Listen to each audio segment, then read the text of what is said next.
যে এবার continuity editing নিয়ে সংক্ষিপ্ত আলোচনা। কন্টিনিউটি এডিটিং হলো একটা এডিটিং টেকনিক যেটা ফিল্ম মেকিংয়ে ব্যবহার করা হয়, যে একটা স্মুথ এবং সিমলেস ফ্লো তৈরি করতে শটগুলোর ভেতরে। যে এর লক্ষ্য থাকে মেনটেন করা একটা সেন্স অফ রিয়েলিজম এবং কোহারেন্স, মানে সুসংগঠিতভাবে ন্যারেটিভের ভেতরে।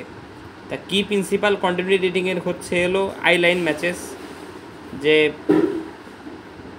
ক্যারেক্টারদের চোখগুলো একই ডিরেকশানে থাকবে, একটা মানে অবজেক্টের দিকে থাকবে অথবা সেই পার্সনের দিকে থাকবে যার দিকে তাকিয়ে যার সাথে তারা কথা বলছে অথবা তাকিয়ে আছে।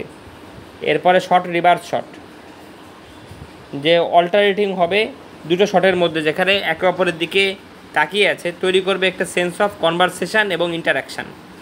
এরপরে আসে 180 ডিগ্রি রুল, যে একটা লাইন আঁকা হবে দুটো চরিত্রের মাঝে, যেটা উচিত হবে না যে ক্রস করা একটা দৃশ্যের মধ্যে, যেটা মেনটেনিং করবে একটা কনসিস্টেন্ট স্পাশিয়াল রিলেশনশিপস।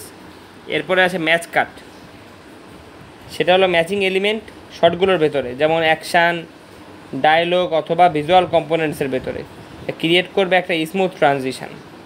আরটা আছে কাটিং অন অ্যাকশান, যে মানে কাটবে একটা শটকে একটা মুহূর্তের মধ্যে, একটা অ্যাকশনের মুহূর্তের মধ্যে এই ট্রানজিশন হাইড করার জন্য।